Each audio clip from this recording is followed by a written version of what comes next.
शांति। बाबा good morning. आज बाबा के 18 जुलाई 2023 के महावाक्य हैं। बाबा ने सार में कहा, मीठे बच्चे, तुम इस रूहानी यूनिवर्सिटी में आए हो बुद्धू से बुद्धिवान बनने।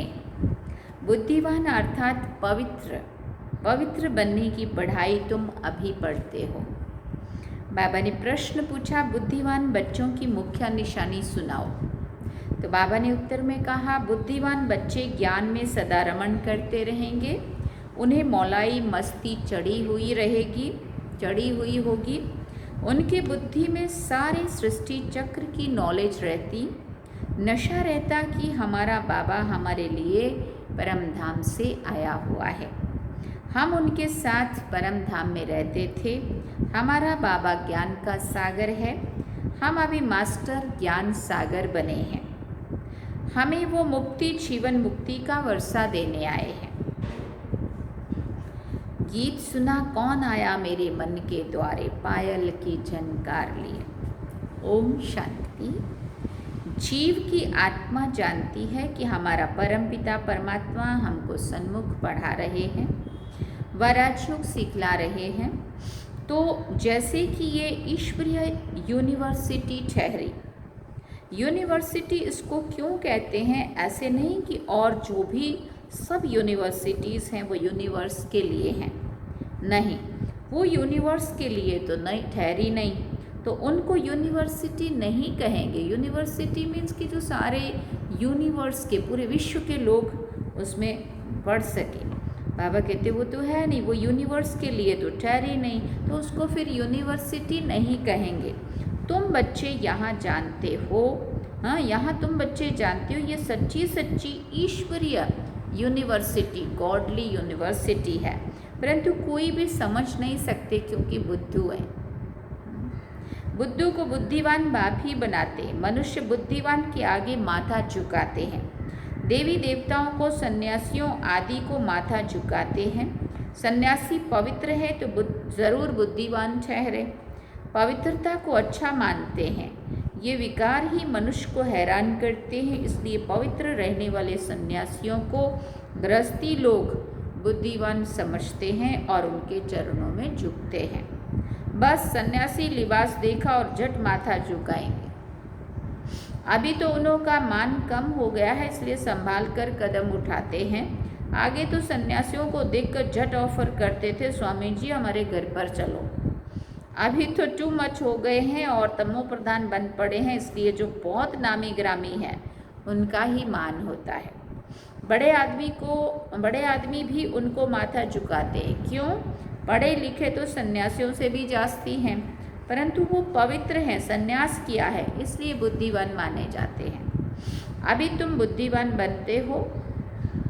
तुम अभी रचयिता और रचना के आदि मध्य अंत को जानते हो, परंतु तुम्हारे में भी सभी को इतना नशा नहीं है। नशा चढ़ने में भी टाइम बहुत लगता है। पूरा नशा तो अंत में ही रहता है। अभी जितना तुम पुरुषार्थ करते हो उतना नशा चढ़ता जाता है। निरंतर ये याद रहना चाहिए, हाँ, हम आत्माओं का बाप परमात्मा आया हुआ है, हमको पढ़ा रहे हैं विश्व का मालिक बनाने के लिए। तो पुरुषार्थ करने की शुभ चिंता होनी चाहिए। सभी को वो चिंता नहीं रहती है। यहाँ सुनते समय नशा चढ़ा, यहाँ से बाहर निकला और खेल खलास। नंबरवार है ना, हम आत्माओं का बाप आया हुआ है, हम उनके पास परम धाम में रहते थे।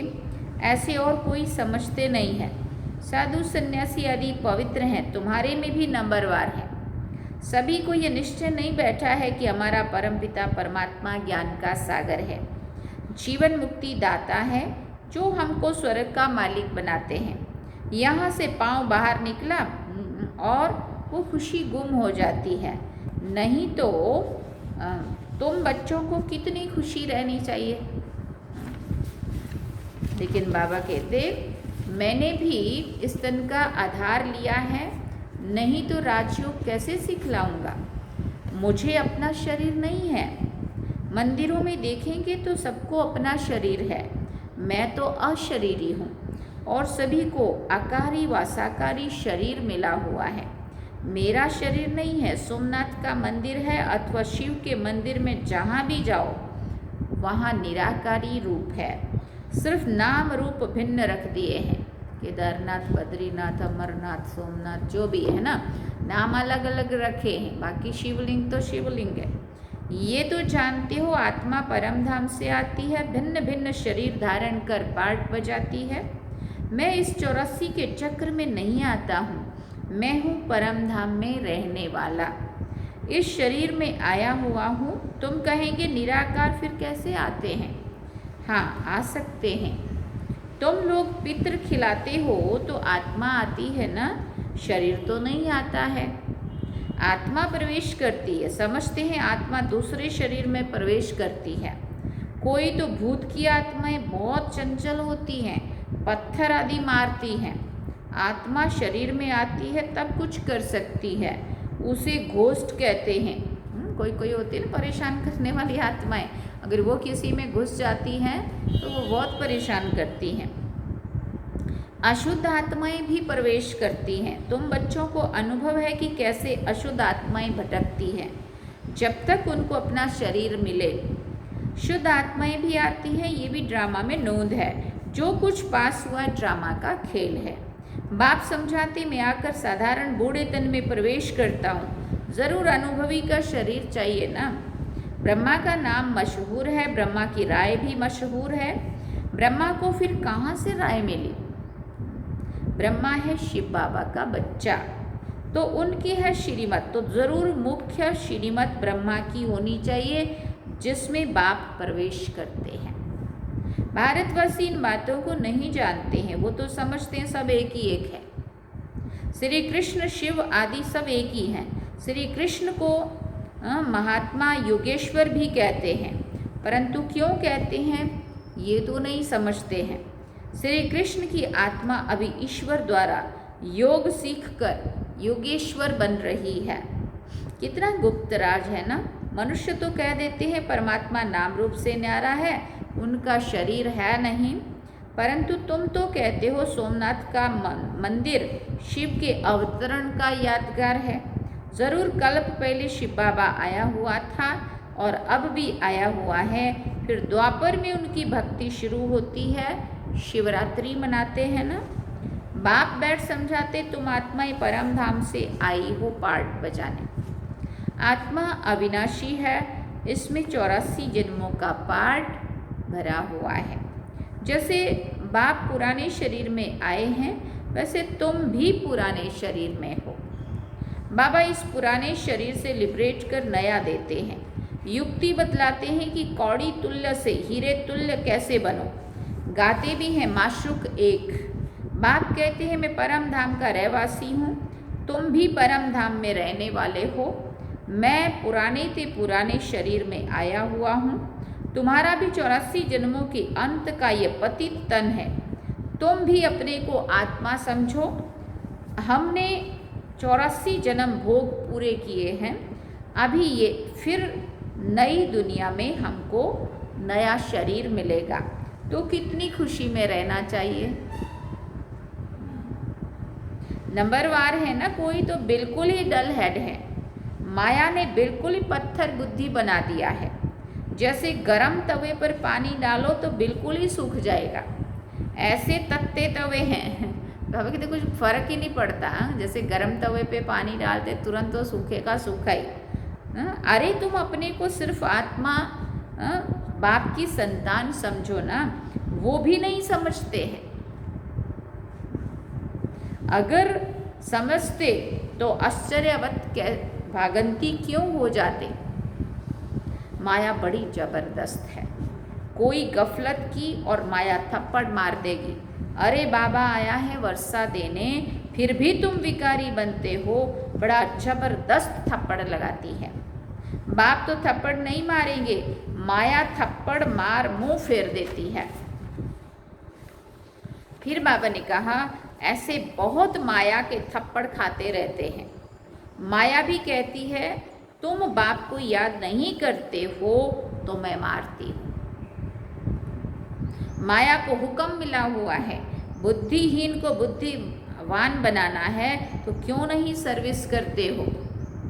आखिर तो काम वो बाबा का ही करती है कि बाबा के कार्य में क्यों नहीं लगते सही से।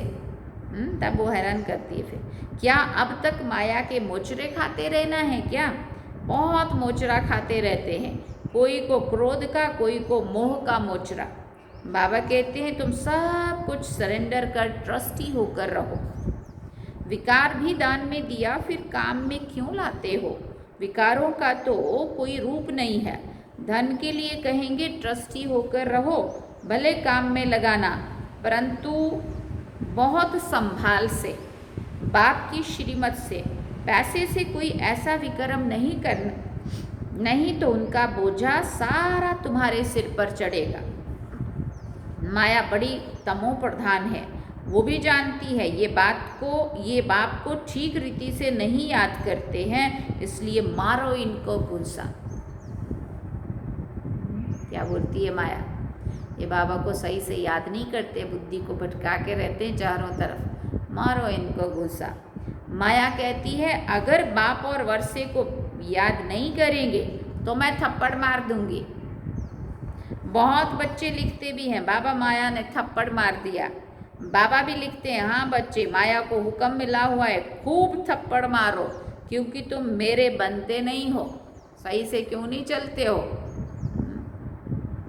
तुमको सदा सुखी बनाने आया हूं तो भी तुम बच्चे याद नहीं करते हो। है बड़ा सहज, परंतु टाइम लगता है।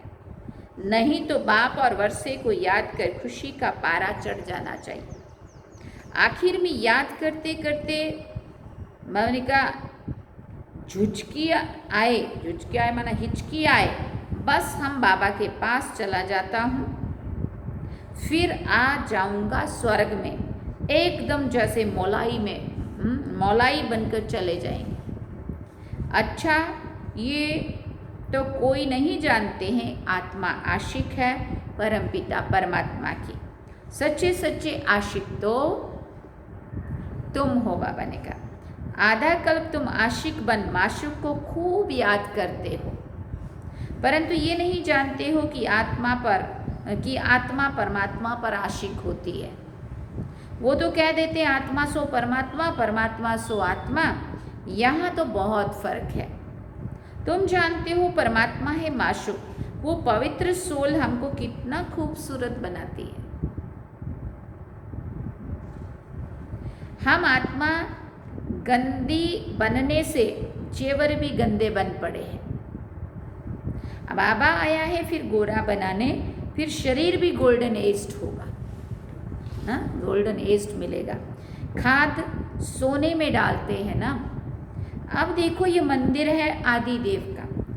बाबा ने कहा उनका नाम कोई ने महावीर रख दिया, अर्थ कुछ नहीं जानते हैं। हनुमान को भी महावीर कह देते हैं, अब हनुमान कहाँ फिर आदि देव को भी महावीर कह देते हैं। जानी महाराज मुनि ने जो कुछ कहा वो चल पड़ा। आजकल तो रिद्धि सिद्धि भी बहुत हो पड़ी है। ये बाबा सबको जानते हैं, बहुत मेहनत करते हैं, हाथ से केसर निकालते हैं। ऐसे ऐसे भी बाबा महात्मा वगैरह निकले। मनुष्य समझते हैं बस कमाल है, इस झट फॉलोअर्स बन जाते हैं।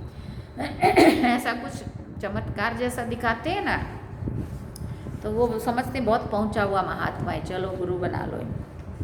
बाबा कहते रिद्धि सिद्धि वालों के तो ढेर फॉलोअर्स हैं।